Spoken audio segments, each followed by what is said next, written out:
Hello friends, मैं स्वागत करता हूं डेली करंट अफेयर्स के इस सेशन में, जहां आप लोग को 8 फरवरी 2025 का करंट अफेयर्स पूरा डिटेल्स में डिस्कशन किया जाएगा। तो ये सब महत्वपूर्ण टॉपिक आपका पूरा कवर किया जाएगा, ये देखिएगा। और हर करंट अफेयर्स आपका स्टेटिक जीके के माध्यम से और मैपिंग के माध्यम से डिस्कशन किया जाएगा। तो आप सब वीडियो लास्ट तक देखिएगा, कई सारे महत्वपूर्ण क्वेश्चन आपको मिलने वाले हैं। तो शुरुआत करते हैं आज के पहले क्वेश्चन के साथ। कह रहा आरबीआई द्वारा कटौती के बाद नई रेपो रेट क्या रखा गया है या क्या है। तो रेपो रेट के बारे में भी अभी जानना भी जरूरी होता है। तो अभी आपको पूरा इसके बारे में डिटेल्स बता देता हूँ। तो पहले आपको बताना है रेपो रेट जो है क्या रखा गया है, आरबीआई द्वारा क्या किया गया है। विकल्प में 6%, 6.25%, 6.50%, 6.75%। सही उत्तर आपका रहेगा बी, 6.25% जो है रेपो रेट जो है रखा गया है। अब रेपो रेट मतलब क्या होता है? रेपो रेट मतलब सीधी सी भाषा में समझिएगा, इसे रेपो रेट कहते हैं। इसका मतलब होता है जिस दर पर जिस दर पर जो है आरबीआई वाणिज्यिक बैंकों को ऋण देता है, उसी को जो है रेपो रेट कहा जाता है। अब इसका मतलब क्या हो गया? वाणिज्यिक बैंकों को जो है ऋण देता है। कौन देता है? आरबीआई देता है। आरबीआई आप जानते होंगे बैंकों का बैंक है। तो अगर वाणिज्यिक बैंकों को ऋण की आवश्यकता पड़ेगी तो कौन देगा? तो आरबीआई देगा। तो ये निश्चित रूप से ध्यान रखना है। तो जिस दर पर देता है, मान लीजिए अगर ये कहा कि हम चलो ठीक है, हम आरबीआई हम आपको जो है वाणिज्यिक बैंकों को हम 4% जो है रेट पर 4% ब्याज पर जो है हम ऋण देते हैं।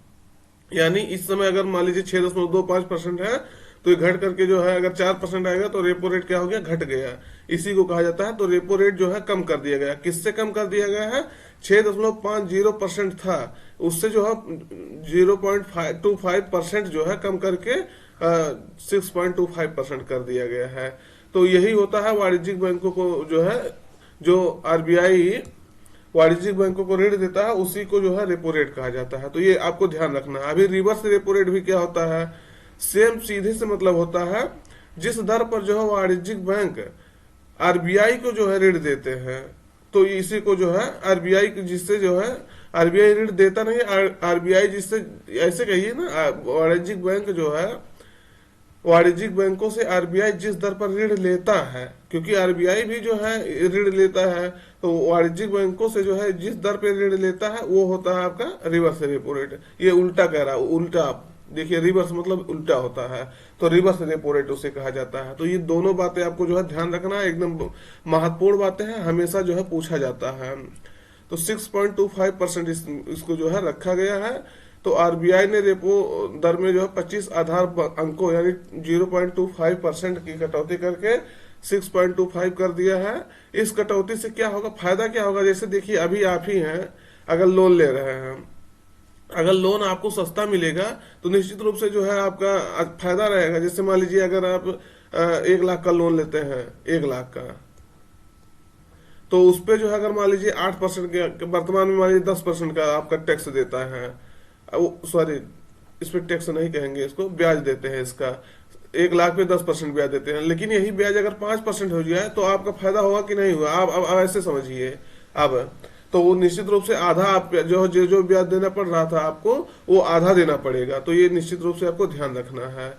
तो इस कटौती से घर हो गया, ऑटो हो गया और व्यक्तिगत ऋण सस्ते हो जाएंगे, जिससे जो है ईएमआई भुगतान में राहत हो जाएगी। तो निश्चित रूप से ये आपको याद रखना है इसके क्या क्या फायदे होते हैं। अगर मुद्रास्फीति नियंत्रण में रहती है तो आगे कटौती संभव हो सकती है, जिससे उधार लेना और भी सस्ता हो जाएगा। वही चीज हम आपसे कहें ना, उधार लेना अगर बैंकों से ले रहे हैं तो ये जो है आपका सस्ता हो जाएगा। रेपो रेट क्या होता है? जिसे जो है रिपर्चेज एग्रीमेंट कहते हैं। तो रेपो दर वह ब्याज दर है जिस पर आरबीआई वाणिज्यिक बैंकों को ऋण देता है। कि क्या करता है? देता है। कितने परसेंट पे? अभी वर्तमान में 6.2% ब्याज लगाता है ऋण देके। तो यही होता है रिवर्स रेपो रेट। अब यही सीधा ऐसे आ जाए, यहाँ रिवर्स रेपो रेट हो जाए, यहाँ आर लग जाए रिवर्स, तो इसका मतलब होता है रिवर्स रेपो रेट वह ब्याज दर होता है जिस पर आरबीआई वाणिज्यिक बैंकों को जो है ऋण लेता, वाणिज्यिक बैंकों से ऋण लेता है, ना कि देता है।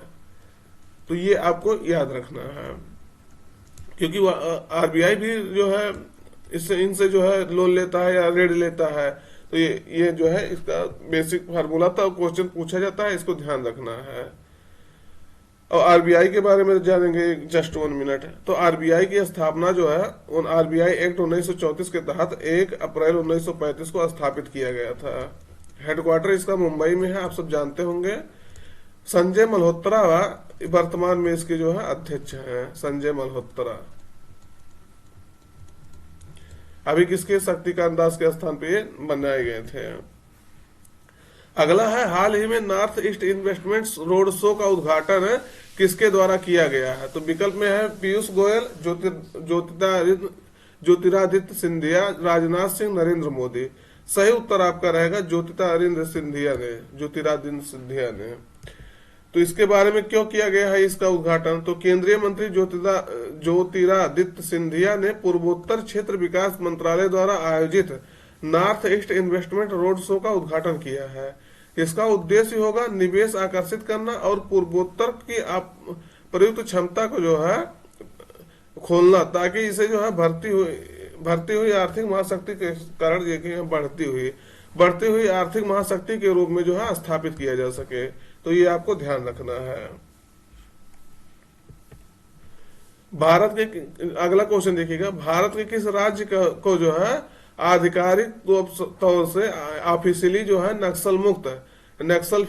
नक्सल फ्री घोषित किया गया है। तो ये आपको बताना है दोनों में से, मतलब विकल्प में से कौन सा सही है, किस राज्य को जो है ऑफिशियली नक्सल फ्री घोषित किया गया है। तो विकल्प में है बिहार, कर्नाटक, आंध्र प्रदेश, महाराष्ट्र। सही उत्तर आपका रहेगा कर्नाटक को जो है नक्सल फ्री घोषित कर दिया गया है। तो ये आपको ध्यान रखना है। अब देखिएगा इसके बारे में, तो नक्सलवाद क्या होता है जिसको कर्नाटक से मुक्त किया गया है। नक्सलवाद जो है वो माओवाद जिसे कहते हैं 1967 में जो है पश्चिम बंगाल के नक्सलवाड़ी गांव से जो है शुरू हुआ था। ये जो है जो जहां विकास नहीं होता है वहां के विकास को लिए ये लड़ने के लिए नक्सलवाद शुरू हुआ था। नक्सलवाड़ी से पश्चिम बंगाल के ये क्या करते हैं, सामाजिक और आर्थिक स्तर पर जो है परिवर्तन करने का प्रयास करते हैं, लेकिन इनका जो तरीका है करने का वो सही नहीं होता, क्योंकि ये जो है अपना युद्ध को अपना हथियार मानते हैं। मतलब हथियार से जो है ये अपना सामाजिक और आर्थिक परिवर्तन करना चाहते हैं। तो ये नक्सलवाद यही होता है जो देश के अंदर होता है। तो केंद्र सरकार भी जो है 2026 तक भारत के सभी राज्यों को नक्सलवाद से मुक्त करने के लिए लक्ष्य रखा है। तो ये आपको ध्यान रखना है। ये देखिएगा आपको कर्नाटक है, कर्नाटक को नक्सलवाद से जो है मुक्त घोषित किया गया है। दोस्त जानकारी अच्छी लग रही है तो चैनल को सब्सक्राइब करिएगा और अपने मित्रों तक एक बार जरूर शेयर करिएगा। अगला है 38वें राष्ट्रीय खेलों में पुरुषों की 50 मीटर राइफल्स 3 पोजीशन में जो है स्पर्धा में स्वर्ण पदक किस खिलाड़ी ने जीता है। तो ये आपको बताना है। विकल्प में है नीरज कुमार, विजय शेखर, सौरभ सिंह, इनमें से कोई नहीं। सही उत्तर आपका रहेगा नीरज कुमार ने ये जीता है। तो ये आपको ध्यान रखना है। तो देखिएगा ये सर्विसेज स्पोर्ट्स कंट्रोल बोर्ड का प्रतिनिधित्व कर रहे थे नीरज कुमार, जिन्होंने ये उपलब्धि जीता है। तो ये भारतीय नौसेना की ओर से नीरज कुमार ने उत्तराखंड में, अभी हम कल इसके बारे में आपको कल बताए थे, उसके एक दिन पहले और बताए थे। तो ये आपको ध्यान रखना, उत्तराखंड में जो है 38वें राष्ट्रीय गेम्स का वो शुरुआत हुआ था, वहीं वो इसका आयोजन हो रहा है। तो राष्ट्रीय खेलों में जो है ये पुरुषों की 50 मीटर राइफल 3 पोजीशन में गोल्ड मेडल जीते हैं। तो ये आपको याद रखना है। अगला है देखिएगा, हाल ही में चर्चा में रहा स्ट्राइकर। ये स्ट्राइकर क्या है आपसे पूछ रहा है। विकल्प में है भारतीय नौसेना जहाज, इंडियन एयरफोर्स का हेलीकॉप्टर है, पैदल सेना लड़ाकू वाहन है, लड़ाकू विमान है। तो क्या है ये आपको बताना है। सही उत्तर आपका रहेगा पैदल सेना लड़ाकू वाहन है, जिसका अभी जो है अमेरिका के साथ एग्रीमेंट हुआ है। तो आगामी जो भारत अमेरिका रक्षा सौदे में जो है स्ट्राइकर पैदल सेना के लड़ाकू वाहनों का सह उत्पादन शामिल है। तो जो समझौता होगा भारत अमेरिका के साथ, ये समझौता इसके स्ट्राइकर के लिए भी होगा। तो स्ट्राइकर एक जो है 8 पहिया ड्राइव वाला लड़ाकू वाहन है, जिसे जनरल डायनामिक्स लैंड सिस्टम द्वारा अमेरिकी सेवा के लिए, अमेरिकी सेना के लिए विकसित किया गया है। यह शहरी युद्ध में जो है गति और लचीलेपन के लिए जाना जाता है। इसकी रेंज जो है 483 किलोमीटर है और अधिकतम गति 100 किलोमीटर प्रति घंटा है।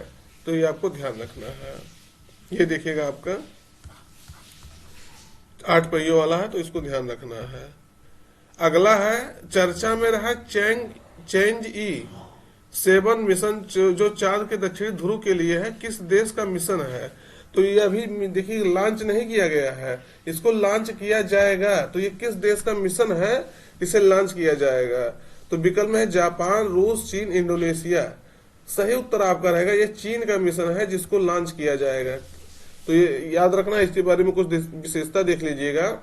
तो उद्देश्य क्या है इसका? चंद्रमा के दक्षिणी ध्रुव पर जल संसाधन की खोज करना। अब देखिएगा, अगर चंद्रमा के दक्षिणी ध्रुव पर जल संसाधन की खोज हो जाएगी तो जल का फुल ये होता है फार्मूला, वहां हाइड्रोजन और ऑक्सीजन जो है उसकी उपलब्धता हो जाएगी, जिसके कारण से कई सारे जो है कार्य वहां हो सकते हैं। जो यहाँ से लेकर के हाइड्रोजन और ऑक्सीजन जाना पड़ता है पृथ्वी से, जब कोई वहां जाता है तो हाइड्रोजन ऑक्सीजन लेके वहां जाता है।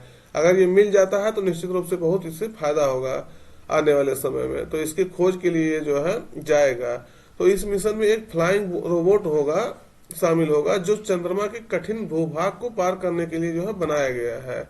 और इस मिशन के तहत जो है चीन 2030 तक चंद्रमा पर एक अस्थायी रिसर्च सेंटर स्थापित करने का योजना भी बना रहा है। तो ये भी आपको ध्यान रखना है। अगला है भारत की सबसे बड़ी मेटल 3D प्रिंटिंग मशीन का अनावरण है, डीआरडीओ ने किस आईआईटी के सहयोग से जो है किया है? तो ये आपको बताना है। विकल्प में है IIT Madras, IIT Hyderabad, IIT Delhi, IIT Mumbai. तो सही उत्तर आपका रहेगा आईआईटी हैदराबाद के सहयोग से। कौन किया है? डीआरडीओ ने किया है। तो ये आपको ध्यान रखना है। ये आपसे ये भी पूछा जाता है किसने किया है, तो डीआरडीओ ने किया है। किस आईआईटी के सहयोग से किया है? तो हैदराबाद के सहयोग से किया है, आईआईटी हैदराबाद। सॉरी, डीआरडीओ और आईआईटी हैदराबाद ने भारत की सबसे बड़ी 1 मीटर ऊंची कंपोनेंट का निर्माण 3D प्रिंटिंग मशीन लॉन्च किया है। इससे जो है रॉकेट और रक्षा क्षेत्र में बड़े कंपोनेंट्स का निर्माण किया जा सकता है। तो देखिएगा, ये 1 मीटर ऊंची कंपोनेंट का निर्माण किया है, तो इससे आपको ध्यान रखना है। किसने किया है? डीआरडीओ ने किया है। किसके सहयोग से? आईआईटी के सहयोग से, आईआईटी हैदराबाद के सहयोग से। अब डीआरडीओ ने कहा है डिफेंस रिसर्च डेवलपमेंट ऑर्गेनाइजेशन ने, तो इसका फुल फॉर्म जो है देख लीजिए। 1958 में इसके स्थापित किया गया था। नई दिल्ली में इसका हेडक्वार्टर है। समीर बी कामत जो है वर्तमान में इसके अध्यक्ष हैं। तो ये आपको ध्यान रखना है। अगला है वाटर सेट यात्रा किसके द्वारा लॉन्च की गई है? तो विकल्प में है भारतीय नरेंद्र मोदी। देखिएगा, सॉरी, तो वाटर सेट यात्रा जो है किसके द्वारा लॉन्च किया गया है? विकल्प में है नरेंद्र मोदी, शिवराज सिंह चौहान, नीति आयोग, CR पाटिल। तो किसके द्वारा शुरू किया गया वाटर सेट यात्रा? तो जो वर्तमान में कृषि मंत्री हैं शिवराज सिंह चौहान, उनके द्वारा ये जो है लॉन्च किया गया है। इसकी विशेषता क्या है? तो शिवराज सिंह चौहान ने जो है वाटर सेट यात्रा प्रधानमंत्री कृषि सिंचाई योजना के तहत जो है 2.0 के तहत वाटर सेट विकास को जो है बढ़ावा देने के लिए शुरू किया है। तो ध्यान रखना है। इस अभियान के तहत जो है 850 प्रोजेक्ट में लगभग 60 से 90 दिनों तक वैन चलेगी, जो 26 राज्यों और 2 केंद्र शासित प्रदेशों से होकर जाएगी। तो जो है वाटर सेट को कैसे बढ़ाया जा सकता है, प्रधानमंत्री कृषि सिंचाई योजना के तहत इसके लिए लॉन्च किया गया है। अगला है देखिएगा Delhi international leather expo del x जिसे कहते हैं 2025 का आयोजन किस मंत्रालय के सहयोग से जो है किया जाएगा? तो आपको बताना किस मंत्रालय के सहयोग से इसका आयोजन किया जाएगा। तो विकल्प में है देखिएगा विदेश मंत्रालय, श्रम एवं रोजगार मंत्रालय, वाणिज्य एवं उद्योग मंत्रालय, वित्त मंत्रालय। तो किसके सहयोग से ये किया जाएगा? सही उत्तर आपका रहेगा वाणिज्य एवं उद्योग मंत्रालय के सहयोग से इसको आयोजित किया जाएगा।